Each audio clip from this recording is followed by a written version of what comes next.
I want to make the cat move. In order to make the cat move, you can start with the motion block, such as moving 10 steps. There's an invisible X and Y coordinate on the Scratch screen. And you can actually see here the X-axis right now, the Sprite 1, or let's say the cat,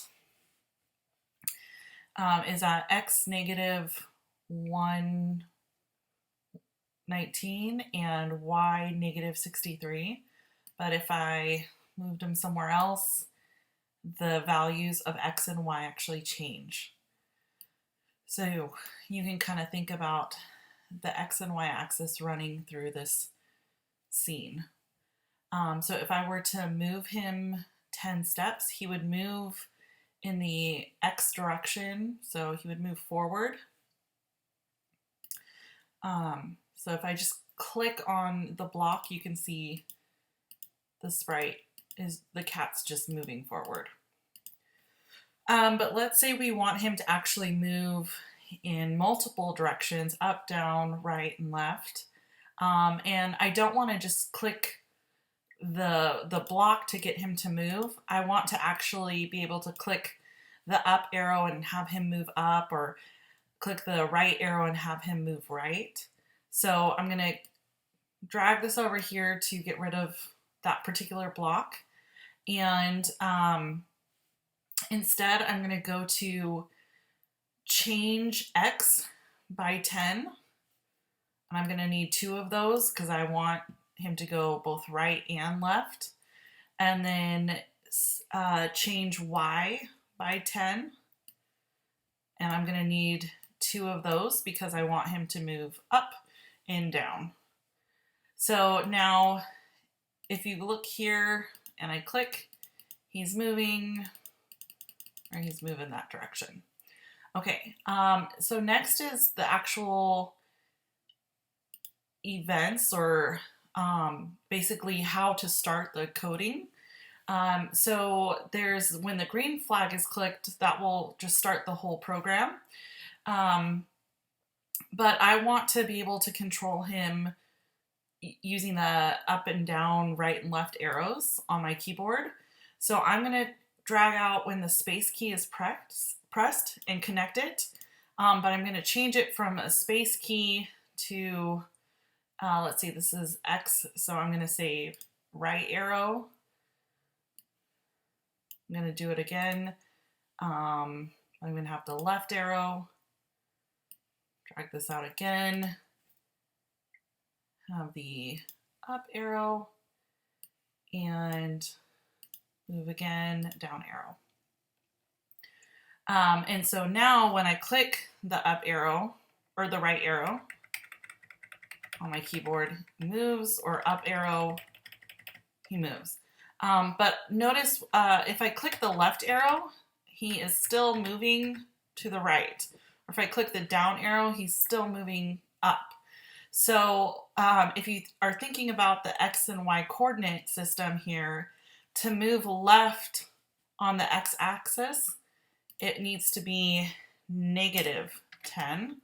And if I want him to move down on the Y-axis, it would be negative 10. So now I can move him down and I can move him to the left. And there you have it. That is moving a sprite in all 4 directions.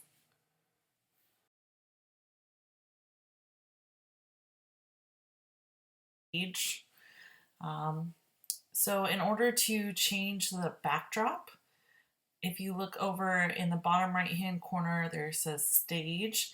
Backdrop's 1, right now it's blank. And if you go down to the very bottom of that column, you can choose a backdrop. The little magnifying glass does the same option. You can actually paint your own, randomly choose one as a surprise, or upload a backdrop from your computer. So you can find a picture on Google Images or one that you already have saved on your phone or on your computer. So for now, I'm just going to click choose a backdrop. And there's lots of different options here. I can choose a forest. I can click on this and choose a hayfield. And you'll notice here backdrops, it says 3. So there's actually 3 different backdrops that are saved. So you can actually program it to change backdrops as it moves throughout a coded program. So in the code portion here, you can say, you know, when the space key is pressed on looks, switch the backdrop, switch the backdrop to hayfield. So now when I press the space key, it changes to the hayfield. So you can add as many different backdrops as you want to the stage and have those in reserve, and you can even edit them and add, you know, your own text to them. But they are saved there. And again, I can program to switch them in and out. And that's it for changing your backdrop.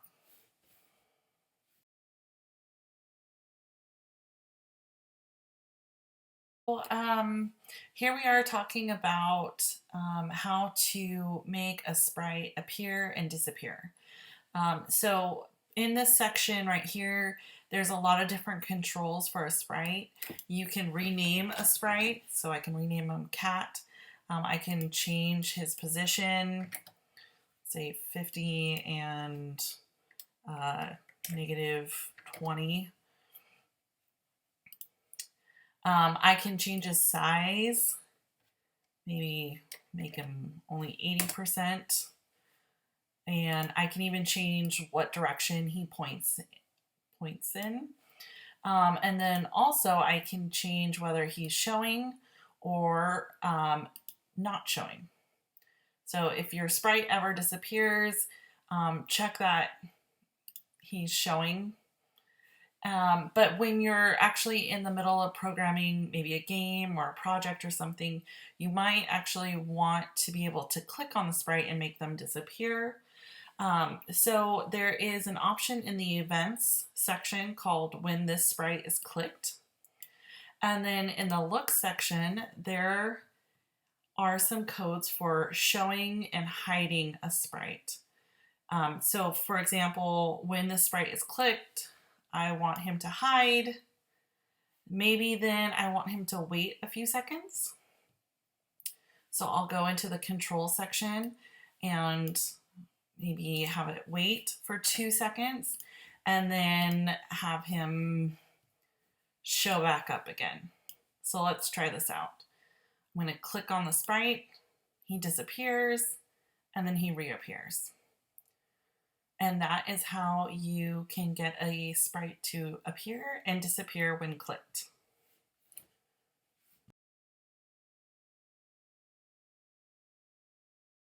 You can create your own sprite. So the characters here in Scratch are called sprites, and there's a lot of information here. You can rename your sprites, and it always starts off with the cat.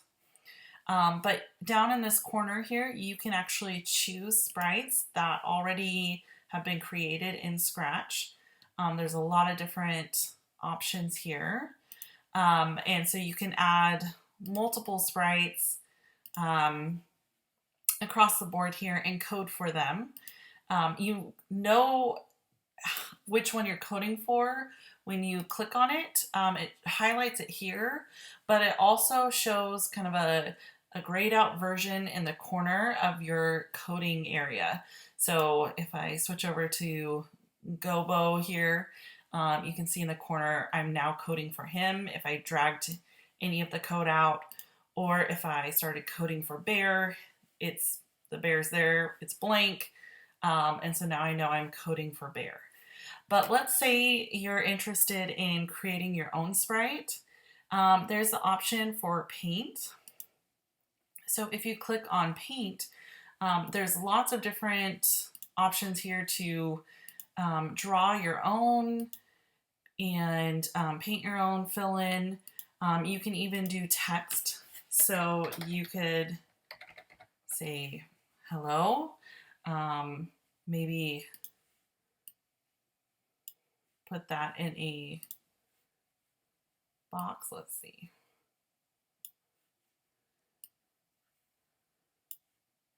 Send backward. There we go. So maybe I am want like a sprite or a saying to kind of pop up. So I can actually add here and create my own. Hello, oops, gotta change the color again.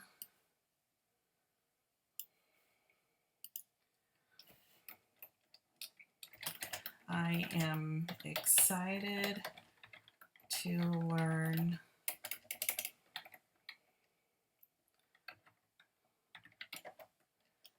how to code.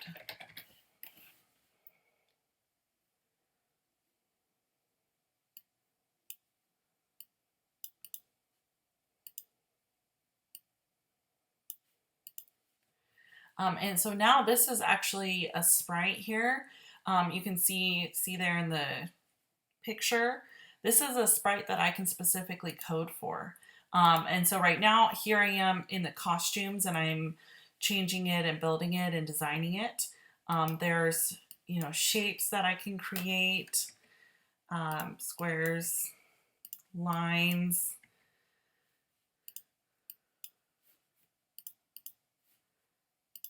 entire, filling colors, a paintbrush, and even adjusting specific vector points of a design. But then when I am, let's delete that. But when I'm happy with my custom sprite, I can also name it. So hello box. I can go to the code and actually code specifically for that sprite. And notice I can even move it around on the stage. So maybe I can have it when the green flag is pressed, it shows up. So maybe at the start of the program or at the end of the program, I can have it disappearing, but then when I hit the green flag, it pops up. Or I can have it, so maybe when I click on the cat, it can show up, but that is how you create your own sprite. Okay, so let's say I want to upload a sprite of my own. I can actually find one that's saved on my computer, or I can look up on Google Images and find a cute one that I like. So let's say I like this little guy here. I can actually save the image onto my computer. Alien as a JPEG, I can save it. And then back in Scratch, I can click Upload Sprite. And I can find my little alien picture and have a picture of my own that is uploaded. Now this little guy, notice there's kind of a background on him, so you might want to be careful with the pictures that you choose. But for this case, you can always modify your picture or your sprite. So if you click, right now it's on code, if you click on costumes, you can work on trying to just select only the character guy and get rid of the background, or at least reduce some of the background.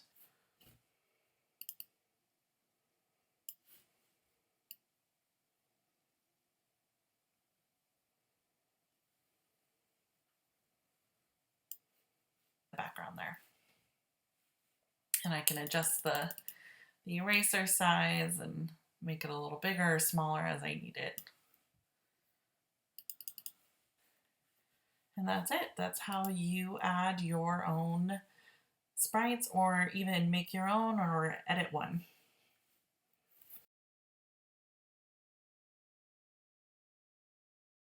In Scratch, you want a character to maybe talk to another character or sprite, and it's a lot of work trying to time it out just right so that one sprite will say something and then the next one will respond and go back and forth. So I'm going to show you here how to send and receive a broadcast. So essentially, once this character is done talking, it will send a broadcast to the other character, and that character will start talking once it's received the broadcast, and you can have it go back and forth.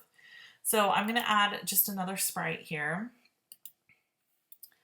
So I have two of them talking back and forth to each other. And right now I'm going to code for sprite 1 and have it say hello with the start of the green flag. And he's going to say hello for 2 seconds.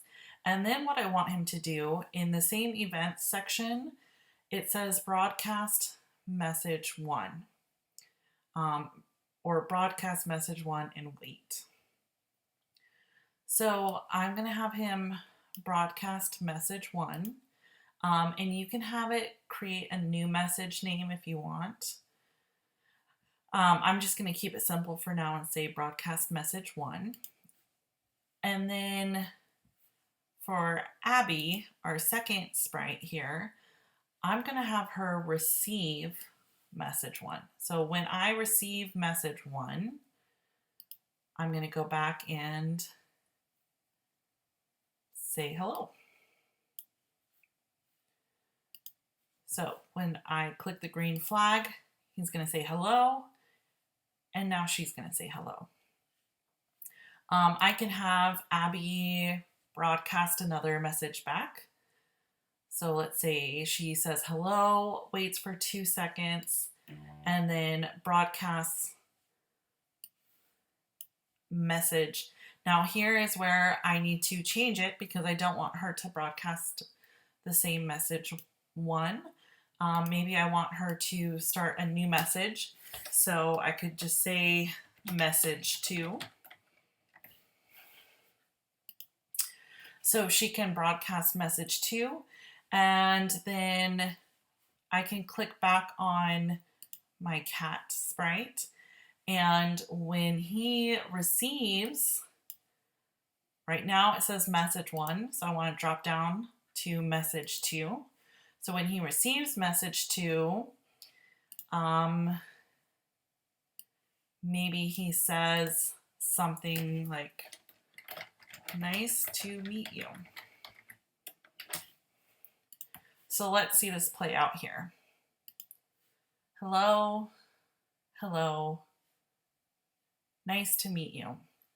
So it's a really simple way of having these two sprites basically talk to each other and send messages back and forth to each other without having to click on or time out exactly, how many seconds from the start of the program before Abby says her hello.